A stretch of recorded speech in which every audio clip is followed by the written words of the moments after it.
लंबी चौड़ी बहस के बाद लोकसभा और राज्यसभा दोनों में ही वक्फ संशोधन बिल पास हो गया। अब इसे राष्ट्रपति के पास भेजा जाएगा, जहां से मंजूरी मिलने के बाद ये कानून बन जाएगा। इससे पहले बिहार की सियासत में कई सवाल जोरों से गूंजने लगे हैं कि क्या संसद में वक्फ संशोधन बिल का समर्थन खुलकर करने का साइड इफेक्ट नीतीश कुमार को पार्टी के भीतर उठाना पड़ सकता है। क्या मुस्लिम वोटों की जमीन बचाने के लिए अब तक बटे हुए विपक्षी दल संसद में एक हो गए? कारण वक्फ संशोधन बिल पर नीतीश कुमार की पार्टी के समर्थन के बाद मुस्लिम नेताओं में नाराजगी खुलकर सामने आई है। जेडीयू नेता और बिहार में सिया वक्फ बोर्ड के चेयरमैन अफजल अब्बास ने कहा कि वक्फ बिल को लेकर मुस्लिम आवाम में गुस्सा है। बिहार में सिया वक्फ बोर्ड के चेयरमैन, जो जेडीयू नेता भी हैं, उनका कहना है कि बिल का समर्थन करने से जो मुस्लिम जनता में है उसे नीतीश कुमार को समझना होगा। जेडीयू में केवल सवाल ही नहीं उठ रहे हैं, बल्कि इस्तीफों का दौर भी चलने लगा है। नीतीश कुमार की पार्टी के वक्फ बिल के समर्थन में आने से जेडीयू अल्पसंख्यक मोर्चा के प्रदेश सचिव मोहम्मद नवाज मलिक ने इस्तीफा दे दिया। नवाज मलिक ने बिल के समर्थन को गलत बताया। इससे पहले जेडीयू के नेता कासिम अंसारी ने भी इस्तीफा दे दिया था। इसके अलावा जेडीयू के अल्पसंख्यक विभाग के प्रदेश महासचिव मोहम्मद तवरेज सिद्दीकी अलीग ने भी नीतीश कुमार को अपना इस्तीफा सौंप दिया। जेडीयू एमएलसी गुलाम गौस ने पहले ही सवाल उठाया था और अब जेडीयू महासचिव गुलाम रसूल ने भी बिल के समर्थन का विरोध कर दिया है।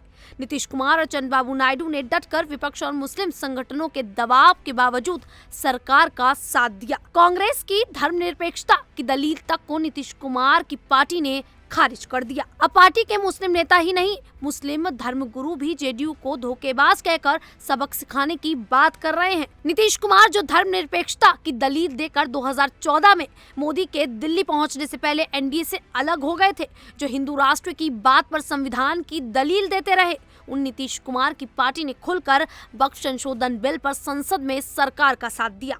अब सवाल उठता है कि क्या नीतीश कुमार का वक्फ बिल के समर्थन में पार्टी को खड़ा करना बिहार चुनाव में मुस्लिम वोट पर बैकफायर कर सकता है? मुसलमानों के हित और विरोध का कटघरा खड़ा करके जब नीतीश कुमार की पार्टी को विरोधी दल और मुस्लिम संगठन घेर रहे हैं, तब संसद में पार्टी के कार्यकारी अध्यक्ष ने बड़ा बयान दिया।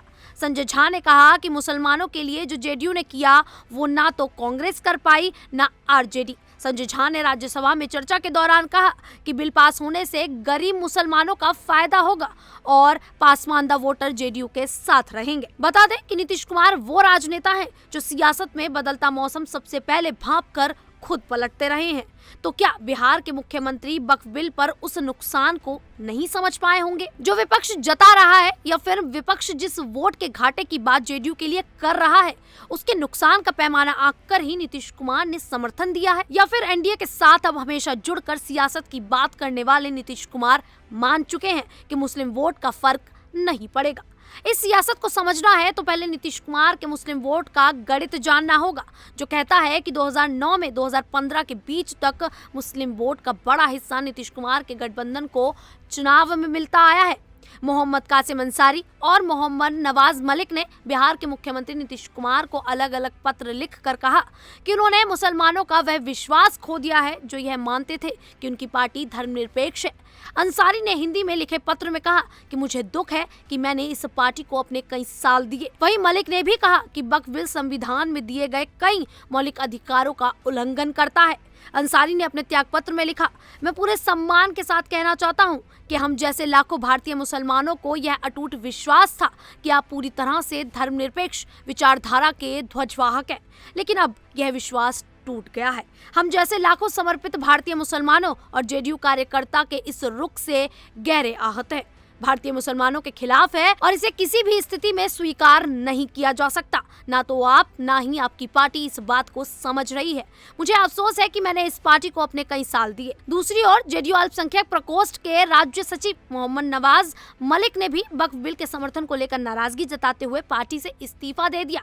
नीतीश कुमार को लिखे अपने त्याग पत्र में मलिक ने लिखा, लाखों भारतीय मुसलमानों को अटूट विश्वास था कि आप पूरी तरह से धर्मनिरपेक्ष विचारधारा के ध्वजवाहक हैं, लेकिन अब ये विश्वास टूट गया है। वक्फ संशोधन विधेयक पर जेडीयू के रुख से हम जैसे समर्थक भारतीय मुसलमानों और पार्टी कार्यकर्ता गहरे आहत हुए हैं। जिस तरह लोकसभा में लल्लन सिंह ने इस बिल का समर्थन किया, उससे हम निराश हैं। 2009 और 2010 तक तो नीतीश कुमार बीजेपी के साथ लड़ने पर भी बिहार में 21 से 62% तक मुस्लिम वोट पाते रहे।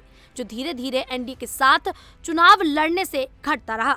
लेकिन मुस्लिम बहुल्य सीट पर नीतीश कुमार की पार्टी को फिर भी वोट मिलते रहे। इसकी बड़ी वजह ये रही कि नवंबर 2005 में सत्ता में आने के बाद से ही नीतीश कुमार के फैसलों में मुसलमानों से जुड़े कई अहम दस्तखत रहे, जैसे कब्रिस्तान की घेराबंदी, भागलपुर दंगे की न्यायिक जांच कमेटी का गठन और 20% के अति पिछड़ा आरक्षण के फैसले को लागू करना, जिसमें मुस्लिम समुदाय के तबके भी शामिल थे। 2006 से 2014 के बीच नीतीश कुमार के 5 मुस्लिम नेताओं को राज्यसभा भेजा गया। इसमें 4 पसमानदा मुस्लिम थे, लेकिन अब सियासत और परिस्थिति बदल रही है। तब क्या बकविल के समर्थन से नीतीश कुमार का बचा हुआ मुस्लिम वोट भी कम हो सकता है? संभव है कि बिहार की राजनीति में नीतीश कुमार के बकविल के समर्थन करने से भी फायदा तेजस्वी यादव या कांग्रेस नहीं पा पाएगी। इसके कुछ कारण पर गौर करने की जरूरत है। बिहार में पिछली बार AIMIM के वोट काटने से आरजेडी चाहकर भी सरकार नहीं बना पाई। अब की बार बिहार में ओवैसी की पार्टी के साथ ही प्रशांत किशोर की जन स्वराज पार्टी भी है। नवंबर 2024 में बिहार में 4 सीटों पर उपचुनाव हुए, जहां पीके की पार्टी के वोट काटने बांटने से चारों सीटें एनडीए जीत गई। ऐसे में क्या नीतीश कुमार समझ रहे हैं कि जो मुसलमानों के मुद्दे पर पहले वो फैसले लेते रहे हैं, उससे जुड़ा वोट उन्हें मिलता रहेगा? बाकी मुस्लिम वोट बांटने से विपक्ष को बहुत ज्यादा फायदा नहीं होने वाला है।